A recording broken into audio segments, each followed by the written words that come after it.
नमस्कार दोस्तों, प्रशस्त एकेडमी की ऑनलाइन क्लासेस में आपका फिर से स्वागत है। तो इसके पहले हम लोगों ने अवध के नवाब तक का पार्ट कर लिया था। अवध के नवाब का वो पार्ट अलग से था एक्चुअली, क्योंकि हमने मध्यकाल के इतिहास से शुरू किया था और अवध के नवाब तक वो विस्तृत हो रहा था वो पार्ट। तो अवध को पूरा हमको करना था कवर 1856 तक, तो वो हमने कवर कर लिया। अब इसके बाद जो है हम स्टार्ट करते हैं बक्सर के युद्ध से, क्योंकि मॉडर्न हिस्ट्री की शुरुआत जो है भारत में वो प्लासी और बक्सर के युद्ध से ही मानी जाती है, खासतौर पर प्लासी के युद्ध से। लेकिन प्लासी का युद्ध जो 1757 का था वो पूरी तरह से निर्णायक विजय नहीं कही जा सकती थी अंग्रेज़ों की, क्योंकि वहाँ पर वास्तविक युद्ध तो हुआ ही नहीं। सिर्फ मीर मदान की एक टुकड़ी थी जो सेना जिसने युद्ध किया, बाकी तो सारे के सारे जितने थे वो सब भाग लिए युद्ध के मैदान से। बिना लड़ी ही अंग्रेज़ों ने एक तरह से प्लासी का मैदान जीत लिया था। लेकिन वास्तविक युद्ध जो है 1764 में होता है। वहाँ पर अंग्रेज़ों के विरुद्ध जो है जो भारतीय गठबंधन बनता है वो किसका किसका बनता है आपको याद होगा। उसमें अवध के नवाब शुजाउद्दौला रहते हैं, शाह आलम द्वितीय रहते हैं और तीसरे रहते हैं आपके बंगाल के नवाब मीर कासिम।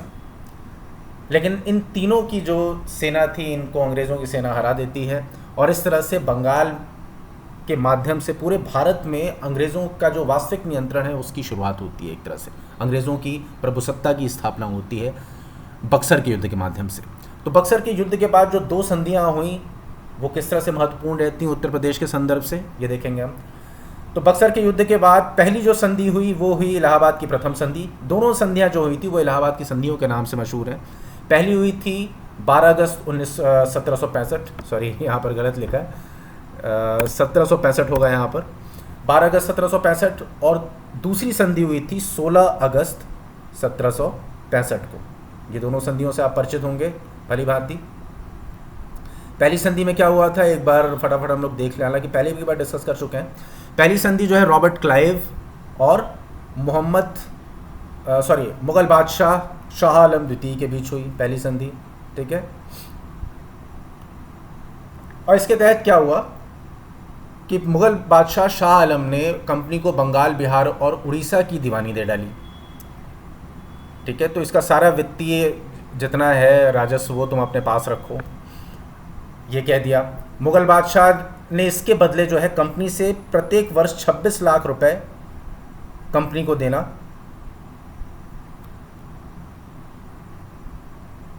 कंपनी से लेना स्वीकार हुआ तेरे की। नमस्कार दोस्तों, प्रशस्त एकेडमी की ऑनलाइन क्लासेस में आज आपका फिर से स्वागत है। इसके पहले हमने अवध के नवाबों तक का कर लिया था। आज हम लोग शुरू करेंगे भारत में आधुनिक युग के इतिहास से। और भारत में आधुनिक युग का जो इतिहास है वो शुरू होता है प्लासी के युद्ध से। प्लासी के युद्ध के बाद अंग्रेज़ों को भारत में अपना शासन स्थापित करने में बहुत ज़्यादा जद्दोजहद नहीं करनी पड़ी। प्लासी के युद्ध ने क्या किया, 1757 के युद्ध ने, कि भारतीय शासकों की आंतरिक कमज़ोरियाँ, षड्यंत्रों और इस तरह की जो कमज़ोरियाँ थीं उसका पर्दाफाश कर दिया अंग्रेज़ों के सामने। अब उनको पता था कि इनको दिमाग से हराया जा सकता है, लेकिन अभी भी जो है वो वास्तविक सैन्य टकराव अंग्रेज़ों का नहीं हुआ था भारतीय शासकों के साथ, और वो चीज़ हो गई बक्सर के युद्ध में। तो जो चीज़ थोड़ी बहुत अधूरी रह गई थी प्लासी के युद्ध में, वास्तविक सैन्य टकराव, वो बक्सर के युद्ध में हुआ। और बक्सर के युद्ध में पूरी तरह से अंग्रेज़ी सेना ने भारतीय गठबंधन को हराया। भारतीय गठबंधन में कौन कौन शामिल थे आपको अच्छी तरह से याद होगा। शुजाउद्दौला, अवध का नवाब शुजाउद्दौला, शाह आलम द्वितीय मुगल बादशाह और बंगाल का शासक मीर कासिम। इस तरह से इन तीनों को हराकर अंग्रेज़ों ने अपनी सर्वोच्चता स्थापित की सैन्य शक्ति के रूप में। इसके बाद दो संधियां होती हैं, पहला इलाहाबाद की प्रथम संधि और दूसरा इलाहाबाद की दूसरी संधि, ठीक है।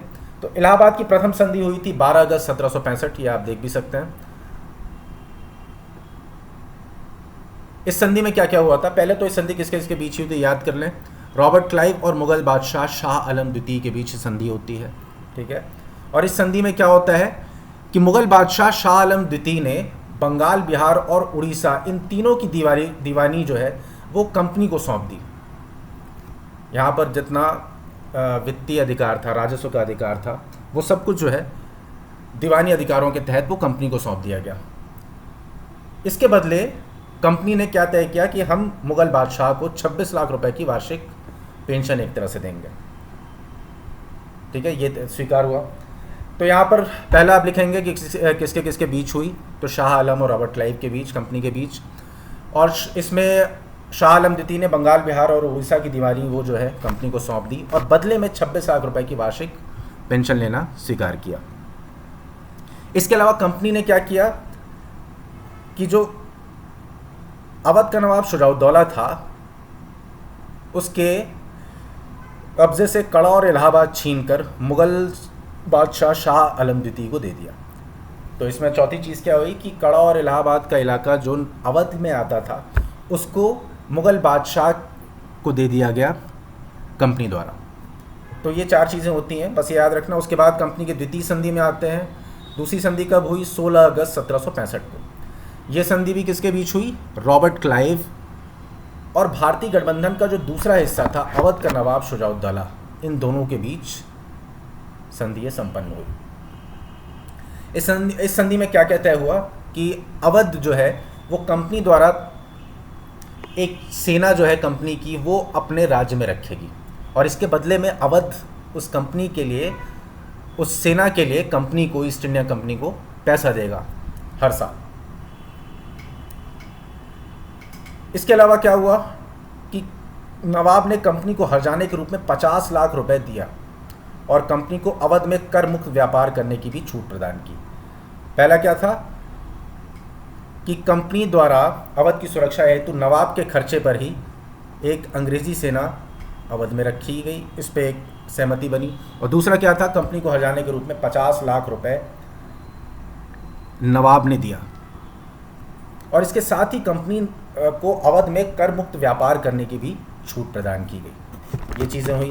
50 लाख रुपए मिला कंपनी को अवध में कर मुक्त व्यापार की छूट मिली। इसके अलावा कंपनी अपनी एक नियमित सेना भी अवध में रखी और उसका पैसा भी कौन दे रहा है? नवाब दे रहा है वहाँ का।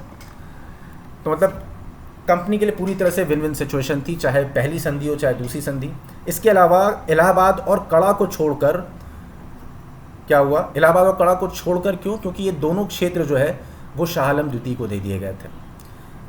ठीक है, तो इलाहाबाद और कड़ा को छोड़कर अवध का शेष क्षेत्र नवाब को वापस कर दिया गया। तो इतनी दरियादिली अंग्रेज़ों ने दिखाई कि चलो तुम इतने राज्य पे, ये राज्य हमको वापस हमसे ले लो, बाकी जो चीज़ें सब हम ही को मिलेंगी, चाहे पैसा हो, चाहे अंग्रेज़ी सेना के बदले मिलने वाला पैसा हो, चाहे अवध में कर मुक्त व्यापार का जो फ़ायदा वो मिलना हो, सब कुछ अंग्रेज़ी कंपनी को मिल रहा है, ईस्ट इंडिया कंपनी को मिल रहा है। इसके अलावा क्या हुआ इस संधि में कि बनारस और गाजीपुर के क्षेत्र में अंग्रेज़ों के संरक्षण में जागीरदार बलवंत सिंह को वहाँ पर शासन का अधिकार दिया गया। हालांकि वो पूरी तरह से स्वायत्त नहीं माने गए क्योंकि उन्हें अवध के राजा के अधीन ही माना गया एक तरह से। तो ये भी आप इलाहाबाद की द्वितीय संधि में ये भी एक क्लॉज था कि बनारस और गाजीपुर के क्षेत्रों में अवध के राजा के अधीन ही मानेंगे उनको, लेकिन ये क्षेत्र जो है जागीरदार बलवंत सिंह को वहाँ पर अंग्रेज़ों के संरक्षण में अधिकार दे दिया गया। तो इलाहाबाद की प्रथम और द्वितीय संधि इस तरह से ख़त्म होती है। अब चलिए अगले टॉपिक पे चलते हैं। तो अगला टॉपिक क्या है कि उत्तर प्रदेश पर ब्रिटिश नियंत्रण किस तरह से धीरे धीरे बढ़ता है ना। दरअसल क्या हुआ कि मुग़ल काल की जो शक्ति थी, मुग़ल काल जो केंद्रीय सत्ता थी उसके क्षीण होने के बाद, खासकर औरंगज़ेब के बाद, आप देखते हैं कि 1722 तक कितने अलग अलग स्वतंत्र राज्यों का उद्भव होता है पूरे भारतवर्ष में। उसी तरह से उत्तर प्रदेश में बहुत सारे स्वतंत्र राज्य अस्तित्व में आते हैं। ठीक है, इन स्वतंत्र राज्यों में जैसे आपका रोहेलों का राज्य एक तरफ स्थापित होता है उत्तर प्रदेश में ही, रोहेलखंड में। दूसरी तरफ आपका मराठाओं के नियंत्रण में बुंदेलखंड का इलाका रहता है। अवध के नियंत्रण में आपका ये रहता है, अवध के नवाबों के नियंत्रण में अवध का क्षेत्र।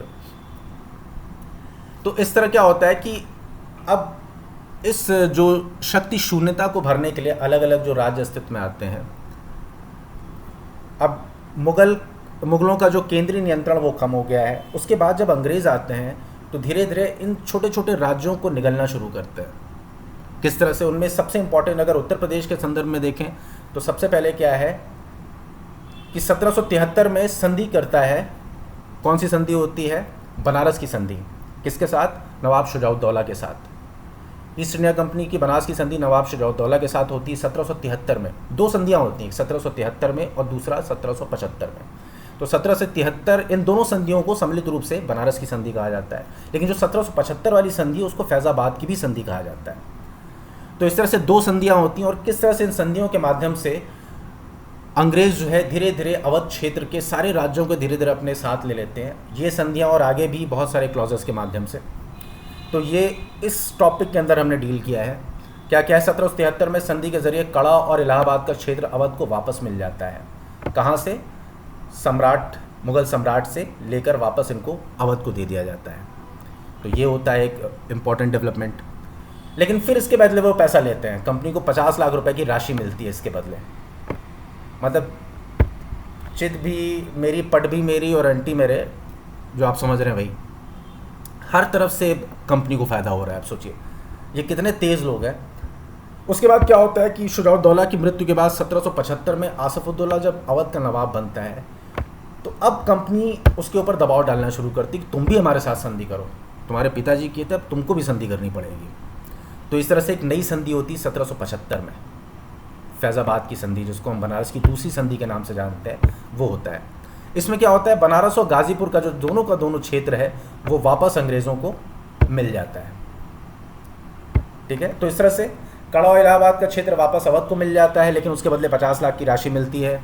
उसके बाद उसका बेटा आसफउद्दौला जब नवाब बनता है अवध का, तो उससे फैज़ाबाद की संधि होती है 1775 में, या जिसको बनारस की दूसरी संधि भी कहते हैं। और इस संधि के जरिए बनारस और गाज़ीपुर का क्षेत्र जो है अंग्रेज़ों को पुनः सौंप दिया जाता है। इसके बाद कुछ समय तक अंग्रेज़ जो है वो अवध को तंग नहीं करते हैं। उसका रीज़न क्या था? क्योंकि अवध राज्य एक तरह से अंग्रेज़ों और मराठाओं के बीच एक बफर का काम कर रहा था। इवन आने वाले टाइम में जॉन शोर के समय में, जहाँ तक मुझे याद है, जॉन शोर के समय में जो कंपनी की सेना रखने का जो पैसा था, जो खर्च था, उसको भी कम कर दिया जाता है थोड़ा। तो इस तरह से थोड़ा सा दरियादिल हो जाती है कंपनी कुछ समय के लिए अवध के नवाब के ऊपर। लेकिन उसके बाद फिर से वेलेस्ली के बाद स्थितियाँ फिर से गंभीर होनी शुरू होती हैं, फिर से शिकंजा कसना शुरू करता है अवध के ऊपर कंपनी अपना। ठीक है, वेलेस्ली के बाद, वेलेस्ली की जो नीति थी दरअसल, उसने पूरी तरह से अवध को अंग्रेज़ों के ऊपर निर्भर बना दिया था। उसके बाद 1801 में सादत अली जब आता है, तो सादत अली ने अपनी सुरक्षा की गारंटी के बदले अंग्रेज़ों को जो है एक बहुत बड़ा क्षेत्र अवध के जो कब्ज़े में हुआ करता था वो अंग्रेज़ों को दे दिया। कौन कौन सा? प्रयागराज, गोरखपुर, रोहिलखंड, कानपुर, फतेहपुर, इटावा, एटा, दक्षिण मिर्ज़ापुर और कुमायूं का क्षेत्र, ये सब कुछ मिल चुका था अब अंग्रेज़ों को। तो एक तरह से 1801 तक तो अवध का एक बड़ा क्षेत्र अंग्रेज़ों के नियंत्रण या अंग्रेज़ों के अधीन आ गया था, है ना। उसके बाद फर्रुखाबाद के नवाब ने भी अपना क्षेत्र अंग्रेज़ों को ही सौंप दिया। तो ये धीरे धीरे करके किस तरह से अंग्रेज़ उत्तर प्रदेश के बड़े हिस्से को अपनी गिरफ्त में लेते जा रहे हैं। फिर आइए 1803 में जब मराठों को पराजित किया अंग्रेज़ों ने, तो मराठों के कब्ज़े में जितने उत्तर प्रदेश के क्षेत्र आते थे वो सब किसको मिल गए? अंग्रेज़ों को। अलीगढ़, मेरठ, आगरा, झांसी, बांदा, हमीरपुर, जालौन और आसपास के समूचे क्षेत्र पर इस तरह से अंग्रेज़ों का 1803 के बाद अधिकार हो गया। ठीक है, और धीरे धीरे करके वर्तमान उत्तर प्रदेश का लगभग समूचा क्षेत्रफल ही अंग्रेज़ों के अधीन आ गया था। ठीक है, इसके बाद समय समय पर अब अंग्रेज़ अपना शिकंजा और कसते जा रहे हैं। वो धीरे धीरे अपनी डिमांड्स को बढ़ाते जा रहे हैं अवध के नवाबों के ऊपर। अंग्रेज़ी सेना रखने के लिए वो पहले से ज़्यादा खर्चा मांगने लग रहे हैं, पहले से ज़्यादा पैसा मांगते हैं वो अवध के नवाबों से। अवध के नवाबों के ऊपर दिन पर दिन वित्तीय बोझ तो बढ़ ही रहा है।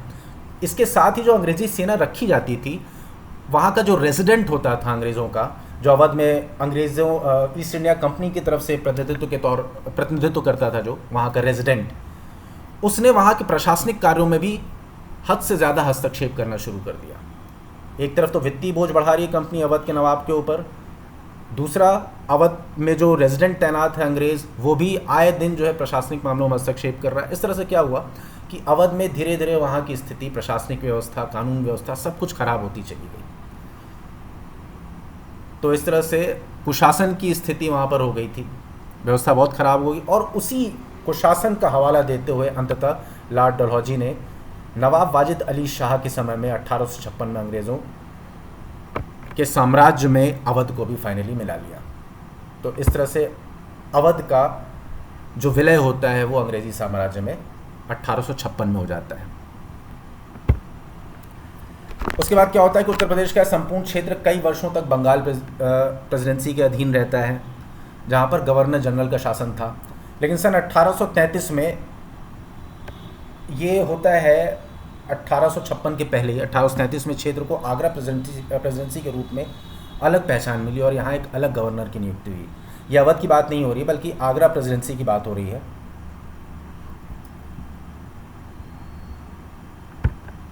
उसको हम हटा ही देते हैं, बहुत ज़्यादा कॉम्प्लिकेट करने की ज़रूरत नहीं है, इसको हम हटा देते हैं। फिलहाल हम 1856 तक की बात करते हैं कि कहाँ से किस तरह से उत्तर प्रदेश पर धीरे धीरे ब्रिटिश नियंत्रण स्थापित होता है। 1773 में संधि के ज़रिए, इनफैक्ट 1765 में संधि के ज़रिए उत्तर प्रदेश पर किस तरह से अंग्रेज़ों का नियंत्रण शुरुआत वहाँ से होती है उसकी, और ख़त्म होता है 1856 में जाके अवध के अंग्रेज़ी साम्राज्य में फाइनली मिलने के साथ। तो इस तरह से उत्तर प्रदेश पर ब्रिटिश नियंत्रण हमने देख लिया कि किस तरह से ये होता है अलग अलग चरणों में।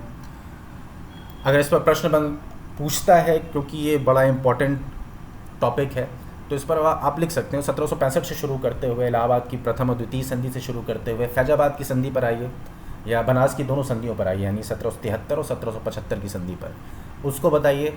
फिर उसके बाद आपको बताना होगा कि सादत अली ने किस तरह से अंग्रेज़ों को अपनी सुरक्षा की गारंटी के बदले उत्तर प्रदेश का एक बड़ा क्षेत्र दे दिया। प्रयागराज, गोरखपुर, रोहिलखंड, कानपुर, फतेहपुर, इटावा, दक्षिण मिर्ज़ापुर और कुमायूं का क्षेत्र। ठीक है, इसके बाद आपको बताना है कि जब अंग्रेज़ फाइनली मराठों को जीत लेते हैं, मराठों को जब फाइनली हराते हैं 1803 में, तो अलीगढ़, मेरठ, आगरा, झांसी, बांदा, हमीरपुर, जालौन और आसपास के समूचे क्षेत्र पर, ये जो बुंदेलखंड का क्षेत्र है जहाँ पर मराठों का शासन था, जहाँ पर मराठों का कब्जा था, वो सब कुछ वापस अंग्रेज़ों के पास आ जाता है। और इस तरह करके धीरे धीरे पूरी की पूरी उत्तर प्रदेश की जो सीमा है वो अंग्रेज़ों के साम्राज्य में शामिल हो जाती है। इस तरह हमने ख़त्म कर लिया कि किस तरह अंग्रेज़ों ने उत्तर प्रदेश पर अपना नियंत्रण फाइनली इस्टेब्लिश किया। अब आते हैं हम लोग 1857 की क्रांति पे। 1857 की क्रांति के बारे में बहुत कुछ नहीं बताना है, आपको मैक्सिमम चीज़ें पता ही होंगी, कहाँ कहाँ से कैसे शुरुआत हुई, किस तरह से 29 मार्च 1857 को पहली बार बैरकपुर, बंगाल की बैरकपुर छावनी में मंगल पांडे द्वारा विद्रोह किया जाता है ना, इस आधार पे कि चर्बी जो है, सूअर और गाय की चर्बी से बने कारतूसों को उन्हें दांत से खींचना पड़ रहा है। तो पहली बार 29 मार्च को वो विद्रोह करते हैं बैरकपुर बंगाल में। उसके बाद 8 अप्रैल को उनको फांसी होती है। सारा आप पढ़ते चले आ रहे हैं, बचपन से ही पढ़ते चले आ रहे हैं, और प्री के एग्ज़ाम के लिए बड़े अच्छे से आपने तैयार किया होगा, कहाँ कहाँ पर किसने विद्रोह की कमान संभाली। तो इसको हमको बहुत ज़्यादा डिटेल में नहीं पढ़ना है, फटाफट हम लोग देख लेते हैं किस तरह से 10 मई को 1857 को क्रांति का प्रारंभ मेरठ की छावनी से होता है। ठीक है, वही कारण वही था, कारतूसों में सूअर और गाय की चर्बी का प्रयोग होना। मेरठ की तीसरी देशी घुड़सवार सेना ने चर्बी युक्त कारतूसों का प्रयोग करने से इनकार कर दिया, और उस तरह से वहाँ से शुरू होता है हमारा 1857 की अपराइजिंग, पहला स्वतंत्रता संग्राम भी जिसको कहते हैं, मेरठ से ही शुरू होता है। तो इस तरह से उत्तर प्रदेश का एक बड़ा योगदान रहा है 1857 की क्रांति में। शुरुआत जो हुई थी मेरठ से, सिपाही मेरठ से निकलकर दिल्ली पहुंचते हैं 11 मई को, और 12 मई को अंतिम मुगल बादशाह बहादुर शाह द्वितीय को भारत का सम्राट घोषित कर देते हैं वो दिल्ली पर कब्जा करके। ये भी आपको सारी चीज़ें पता ही होंगी, तो एक बार बस देख लीजिएगा। उसके बाद क्या है, जून 1857 को नाना साहेब को कानपुर का पेशवा घोषित किया जाता है, और वहाँ पर विद्रोह की कमान जो है नाना साहब संभाल लेते हैं। उनका साथ कौन देता है, तात्या टोपे जी देती हैं, तात्या टोपे देते हैं। उसके बाद फिर लखनऊ में अगर देखा जाए तो बेगम हज़रत महल, वाजिद अली शाह की बीवी, ये कमान संभालती हैं वहाँ पर लखनऊ में। और फिर यही शाहजहाँपुर में भी जाती हैं हमीदुल्ला के साथ, वहाँ की भी कमान संभालती हैं। तो इस तरह से जो मेजर चीज़ें हैं वो मोस्टली हमको याद हैं। तो अगर प्रश्न आता है तो आप किस तरह से लीजिए कि बड़ा योगदान था 1857 का जो पहला स्वतंत्रता संग्राम था, उसमें उत्तर प्रदेश का क्या क्या योगदान था। तो अलग अलग शहरों का बस आप बता देना, आपको कुछ नहीं करना है।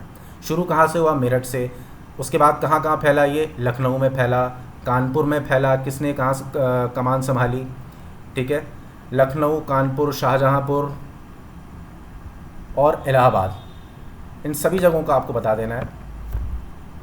तो इस तरह करके ये 1857 का जो है इसमें बहुत ज़्यादा नहीं करना है आपको। कहाँ कहाँ किसने कमान संभाली बस वो बता दीजिएगा, दैट्स ओके।